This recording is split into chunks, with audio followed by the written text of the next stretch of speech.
Here we are with another episode of Politics and Potables. We've got Chris Servin, who is recently elected to the SDEC Hispanic Caucus, and Chris is also a field organizer for Texas Together. Chris has challenged me to make a very classic cocktail, which is a sidecar. Sidecar dates back a long ways, so we're going to go ahead and start. Now, what we like to do is we use these type glasses, rim them with a little bit of lemon, and then we'll just rim them in a little bit of sugar. A sidecar is actually a very simple drink. So we start out with cognac, and usually you'll use 2 shots of cognac. Next, we use a little bit of orange liqueur. So we've got some Cointreau. Usually for one drink, you'll use 1 shot of Cointreau.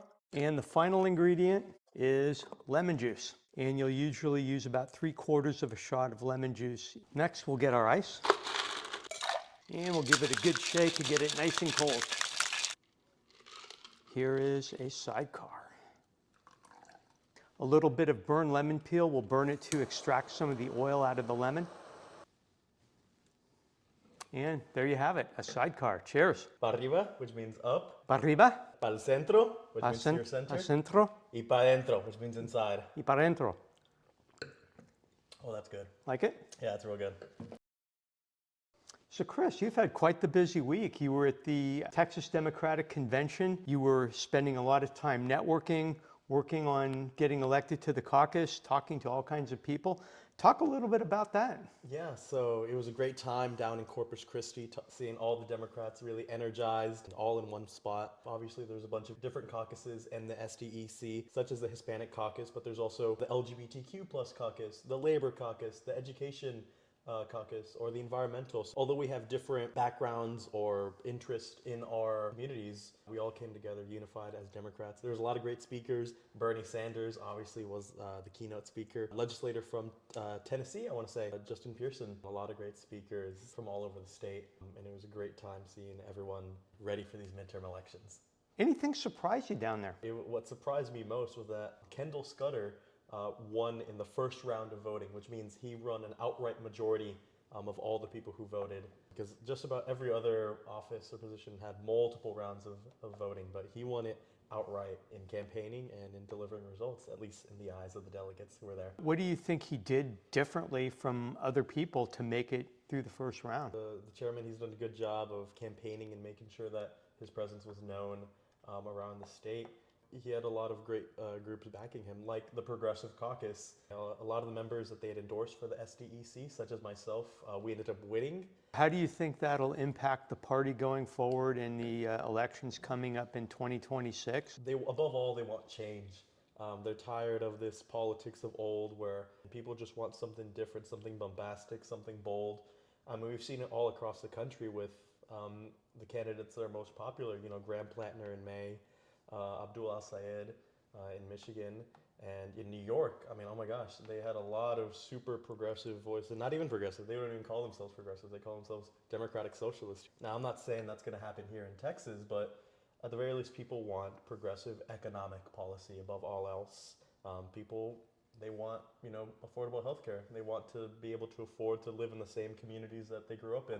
And when you say people want progressives, what people? Is that more in the Democratic Party? Oh, yeah. Do you also believe that's true on a national basis? Almost certainly, using that capital P word, progressive, in the Democratic Party, that is what people want. But even, independents, and I might even go so far as to say Republicans, they might want progressive ideals without even realizing it. I talk to voters all across the political spectrum, and regardless if they're Republican or Democrat, independent or what, some things are common. Like I said, they want affordable healthcare. They want affordable housing.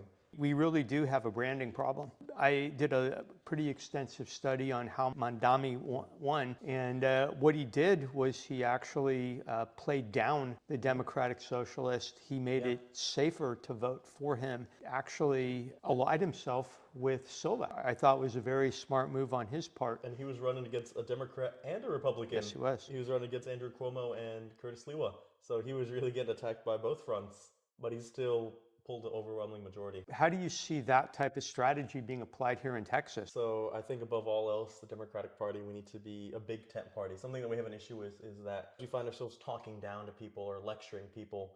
And we just have to be blunt and honest that, like you mentioned, we have a real bad branding and messaging issue. But we just, with charity towards all and malice towards none, we have to say, hey, if you have buyer's remorse for voting for Donald Trump, whether it was just in 2024 or if you voted for him all three times, and you want to change, hey, we're going to be here, the party that's going to usher in that change. We want to be there for you because any political party should represent all the people in their district or state or whatever it may be, not just the people that voted for them, not just their top donors. It's a hard gap to bridge, especially when you get the term socialist in. The most recent poll said 66% of Democrats are okay with the term socialist, 38% of independents find it favorable. So to cross the line and get those independents in, that's a very tough sell, and 14% of Republicans. How do you see us changing our brand? Well, like I said, we have to be a big tent. We can't all just be socialists. We can't all be moderates. We have to know that, hey, if you're left of center, you have a place in the Democratic Party. Now it's sink or swim. Come November, that election's going to be here whether we like it or not. And now we have to realize that either a vote for the Democratic Party shouldn't be a complete, referendum and support for, Chuck Schumer and Hakeem Jeffries. It should be more so you're voting for us because we're offering change of the status quo and what's happening right now. So you don't have to be a super hardcore Democrat to vote blue. You don't have to be super partisan to vote for James Talarico in November. You can just say, hey, I don't like Ken Paxton. I think he's corrupt. And guess what? We'll welcome your vote, and we'll still fight for you and advocate for you when we do win, because that's what we should do as public servants. How do you see Texas Together coming into play? I mean, you're a field organizer. Yeah. What are your top challenges organizing? And I'm the Tarrant County field or one of the Tarrant County field organizers for Texas Together, and there's a lot of energy on the ground. But I think it's difficult to keep people long term. Maybe right now because it's a little bit early in the election space, but as we get closer to November, I think a lot of people will get a lot more energized.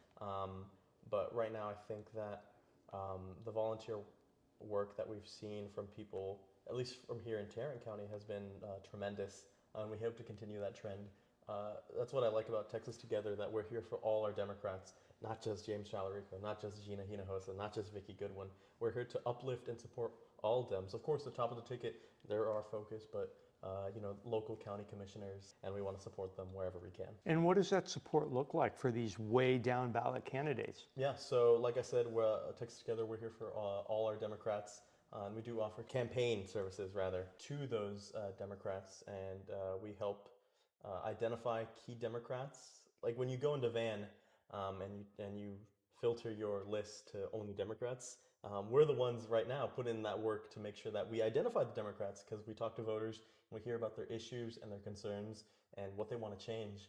But we also ask them to see if they're likely Democrats, if they're lean Democrats, or if they're strong Democrats. Because a lot of these people that we're reaching, they only vote in the general election. They don't vote in primaries, so there's no way to know their party affiliation. So we're putting in the work to make sure that we can identify them for key follow-up later in Van for our candidates. So, we might not see the results of that right now, but I'm talking, another election cycle from now, we'll know, okay, these are likely Democrats. Let's hit them when we're hitting our turfs. You mentioned Van. There might be people out there who don't know what Van is. Say a little about that. Yeah, Van is a voter action network. It's the pretty much the data of the Democratic Party that we utilize for our key contacts. If you've ever block walked or canvassed for a candidate, you've likely used Van. How do you think you're going to get the vote out? You knock on a door. What does a conversation look like that's successful? So really, it's just having an open dialogue with the individual, making sure that they're feeling heard and validated. Probably the top thing that I hear from people when we're canvassing is that people have issues with cost of living, property tax, gas prices, grocery prices, housing prices. These are things that I lump all under economy because it all deals with their wallets. We're hearing that a lot across the state because it's true. Across the state, that's what people are struggling with. That's any poll. That's probably at the top of the concerns of the people. Similarly, just following up with them and saying, hey, maybe you do have an issue with the gas prices. Well, James Talarico, he's running for Senate, and he's proposing a brief suspension on the tax on gas prices when you're going to pump your gas, things like that. Making sure that you connect some relevant policy or candidate stance preferably of the Democratic Party, of course, into their concerns. So another thing that we're hearing is, people have concerns with public education, especially with vouchers. And if we're talking to people who are a little bit, they're not sure if they're Democrats or Republicans, they vote, depending on the candidate rather than the party. You might mention, hey, well, Gina Hinojosa, she's against the voucher scam, and this is what she's planning to do to really counteract that. So you mentioned the voucher scam. What do you say to people who send their kid to private school? And do you know that when you knock on a door? No, the only thing you know when you knock on a door is pretty much the voter's name, their gender, and their age. That's pretty much all in their address, I guess. So you have no information. You don't know what you're going to deal with. You don't know anything. I've personally never had someone say, well, I support vouchers or anything like that. So I can't speak to that experience. But by any measure, from there, I'd probably just find common ground. If they're supportive vouchers, well, I have to find out why they're in support of voucher. Maybe they just want good quality education for their kid. Well, hey, we can all agree on that. But it's not fair that only kids that go to private school can get good quality education while our public schools are getting gouged. And I mean, my sister's a teacher, so I hear it all the time from what's going on over there. It's not just our kids that aren't being supported; it's our faculty and staff that are also feeling unsupported right now. What's going on with that? I mean, it's happened a while ago, but probably the big one is, the 10 Commandments in school. And just recently they said that I want to say this just recently just got passed. They're implementing mandatory Bible study classes. So pretty much warping lesson plans and classroom structure around a particular political agenda or ideological agenda rather than morphing it to the needs of the students and the kids, which is what the priority should be. I remember in school, I was exposed to all three Abrahamic religions in history class, not just Christianity, but ancient Judaism and Islam. You're taught where these three religions formed and came from, and it's important because it's a part of history. But when you put your thumb on the scale for your particular faith, I think that's when you have an issue. Now, I've been watching the polls for Tallarico. With Paxton, okay, the guy's been in a lot of trouble. He's had all kinds of issues. It's neck and neck. I would expect Tallarico to be up 55-45, honestly. Why do you think it is that it's so close? What do you think is the cause of that? If you can put your finger on something. Yeah, there was a very interesting poll I saw a while back. You remember when Donald Trump was feuding with the Pope? All the back and forth thing. Well, I hesitate to call it back and forth, more so Donald Trump pestering and going after the Pope and the Pope being forced to respond. And I don't remember the source of it, but essentially they found that 72% of Americans said Donald Trump was in the wrong, and 28 said that they support the president. So I think when that happened, I realized, okay, well, 28% of Americans, that's Donald Trump's absolute minimum threshold in any matter. Ken Paxton, he is the Donald Trump endorsed candidate. Speak candidly, I think if John Cornyn was a candidate, Tallarico would probably be down in all these polls. But the fact that it's tied, if not Tallarico is above, shows testament to not just how great of a candidate James is. I mean, he's a fundraiser juggernaut. He's going around all over the state, talking to all communities, Black, Hispanic, it doesn't matter. He's talking to everyone, engaging with them. It shows how great of a candidate he is, but also how bad of a candidate Ken Paxton is, that the race is even as close as it should be. Because if you look back, when Beto ran against Ted Cruz, and when Colin Allred ran those polls, they were never tied, much less ahead of the Republican counterpart. But Beto, he got within 2%. That's striking distance. That's the margin of error of Ted Cruz. So, and I think James, he's in a better environment. There's still a lot of work that needs to be done, but if I were James, I'd be, very happy about the position I'm at. But obviously, you never want to get too confident, and you want to keep campaigning as if you were in last place. Now, you mentioned the Black community. Now, we've heard Jasmine hasn't endorsed Tallarico. Is it an issue? Is it not an issue? I return back to what I said earlier. When you're an elected official, you represent everyone in your district or jurisdiction, regardless of the ones that supported you or voted for you. Much like the Hispanic community, the Black community is one that's very important here in Texas. And I think it's important that any candidate, not just Tallarico. Obviously, there's still a lot of time between now and November. A lot of campaigning left to be done, but I think it's important that we listen to these communities and we adhere to them and listen to their concerns. So I was asking, what are some of the top things Tallarico can do to change hearts and minds in the Black and Hispanic community? Yes, it's a good start. Again, like I said, speaking at the Black Democratic Caucus at convention, He's spoken at historically black colleges before. I think it's a matter of reaching out again to community leaders and large groups, making sure that they know that, hey, when I win and I am the senator, I'll have your back and I'll support you in any case. And as far as I can tell, James is the only candidate in this race that has released a plan to address the mortality rate against black mothers, which is significantly higher when you compare it to their white counterparts. So I think his heart's in the right place, and he should continue on that path to reach out to all Texans, regardless of their race, color, or creed, and let them know that he's the candidate that will stand up for working class people. You mentioned a little earlier, Ken Paxton Trump was able to have 28% of the population on his side when he was talking about the Pope. So that could be his very baseline. Yeah. We still have to win independents Yeah. and right-leaning people because Texas is a right-leaning state. What do we do to win over right-leaning people? Well, first off, I think it's important that we make the distinction that, people say, oh, Donald Trump, he won a majority of Americans' votes. That's not entirely true. He won a popular vote amongst people who voted, but almost half of America didn't vote in the presidential election, which I think reflects on the quality of candidates, or rather reflects on the excitement that our candidates put out, or rather the lack therefore of. We have to make sure that people, they have to vote for us because they believe that we will usher in change for them. And I think that's a good job that our entire statewide candidates are doing. Nathan Johnson, Vicki Goodwin, Sarah Eckhart, Ben Flores, Gina Hinojosa, they're all saying, if you want change, if you're tired of Republicans who have been ruling the state for 30 plus years, I'm here. This is my plan. This is my resume. At this point, it's just a matter of more outreach, more communication with Texans at large. That's something that we ought to do to reach out to independents and maybe a little bit more moderate Republicans to let them know that, hey, um, people, they promise a lot of the campaign trail and they don't deliver, as we've seen with Donald Trump. The first day he's elected that he will get rid of inflation, which is just a bold-faced lie. Everyone knows that's not true. But I think we have to position ourselves as the candidates of change. It doesn't have to be a radical change. It doesn't have to be a whole complete top to bottom, but rather a change in leadership, not just approach, but style. We're not going to be dogmatic. We're not going to be putting down other people just because they're the opposite party of us. We're going to be here for all Texans, regardless of their background and their history. It's really interesting, the not voting, because if you look at who votes in primaries, it's the furthest left and furthest right. Who do they elevate? They elevate the most divisive candidates so that people are feeling disenfranchised. So that ability to cross over, to get those independents, I think is so important, especially when we get to the 2028 presidential election.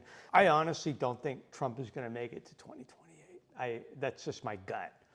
And we'll have J.D. Vance probably as the president, or at least the nominee. Or Marco Rubio. Possibly, but or the My Pillow guy.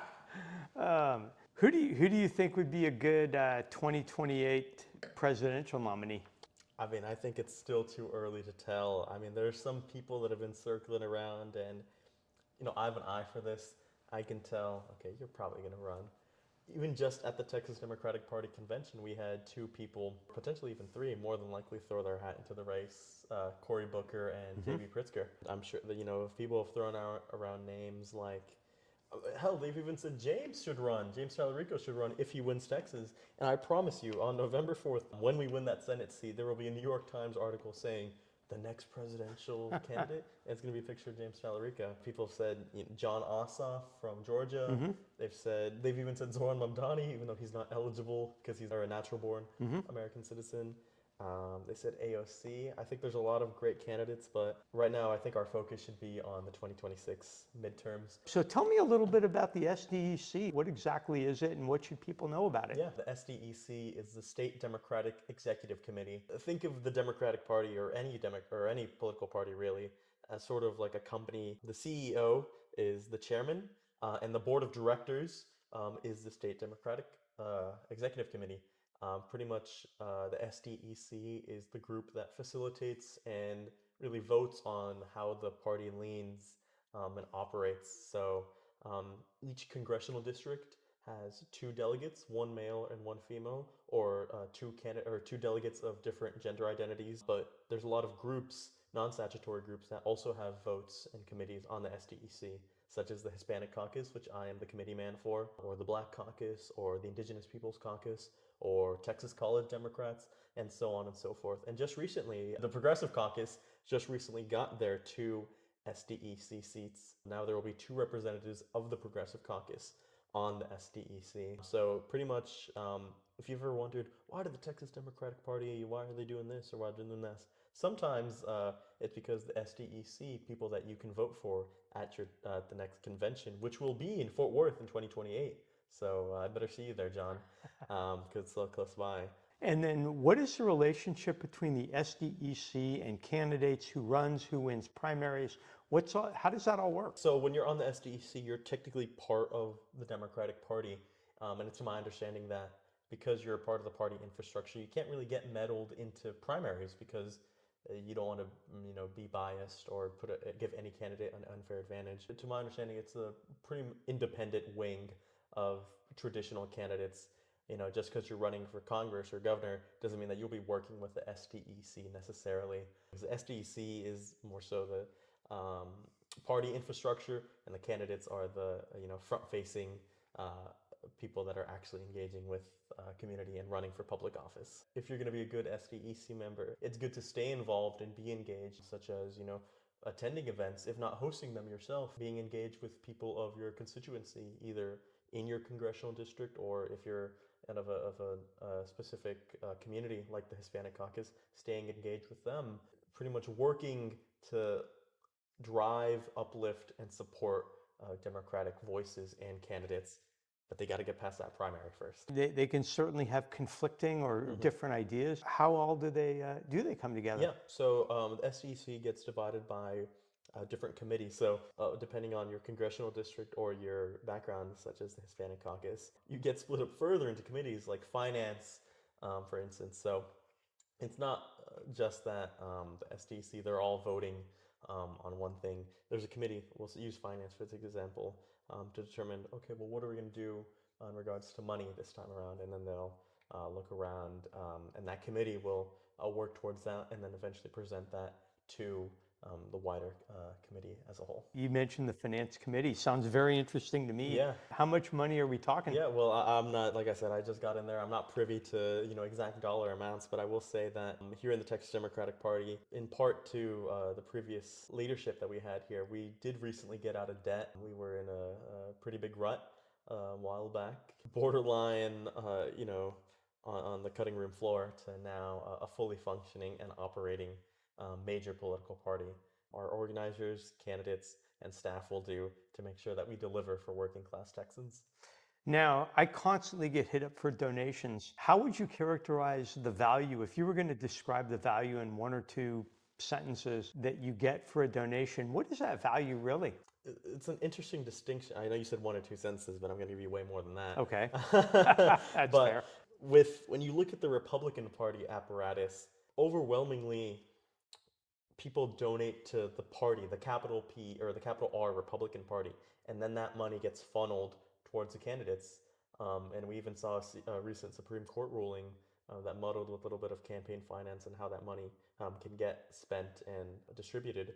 But overwhelmingly, Republicans donate to the party as a whole. But Democrats, we're a bit different. We donate to candidates. This is why you hear people like, Bernie Sanders or AOC, they're crazy fundraisers, and they only ask for $5-10 in an email or a text. It's good to donate to your party infrastructure and to help, but you got to show your candidates a little love too, and especially your down ballot local candidates that maybe don't always get the attention that they deserve. I mean, a lot of county level positions are super important here. Obviously, both are important, but what happens locally will affect your day-to-day much more often than what's happening maybe in Washington. Okay, you're coming to me and saying, John, donate $20 to the party. What value am I getting? Yeah, well, you're keeping the lights on first and foremost, Okay. which is always important. Fair. But yeah, we have constituent services that we provide to candidates, trainings that we provide to or people who want to be candidates. That value really goes a long way. Maybe you just want to help all Democrats. You don't want to help a particular candidate. You just want to help all of them. Well, you can donate to the party and you'll help all of them through some way, shape, or form, because if you're uplifting our Democratic brand, you're helping all our candidates from the top of the ticket to the down ballot races in some way, shape, or form. Well, Chris, thank you so much for coming on tonight. Really appreciate your Thanks for having time. me. I think that people will find this episode very interesting. You'll hear a lot about inside politics. And please make sure to like and subscribe to this podcast, Politics and Potables.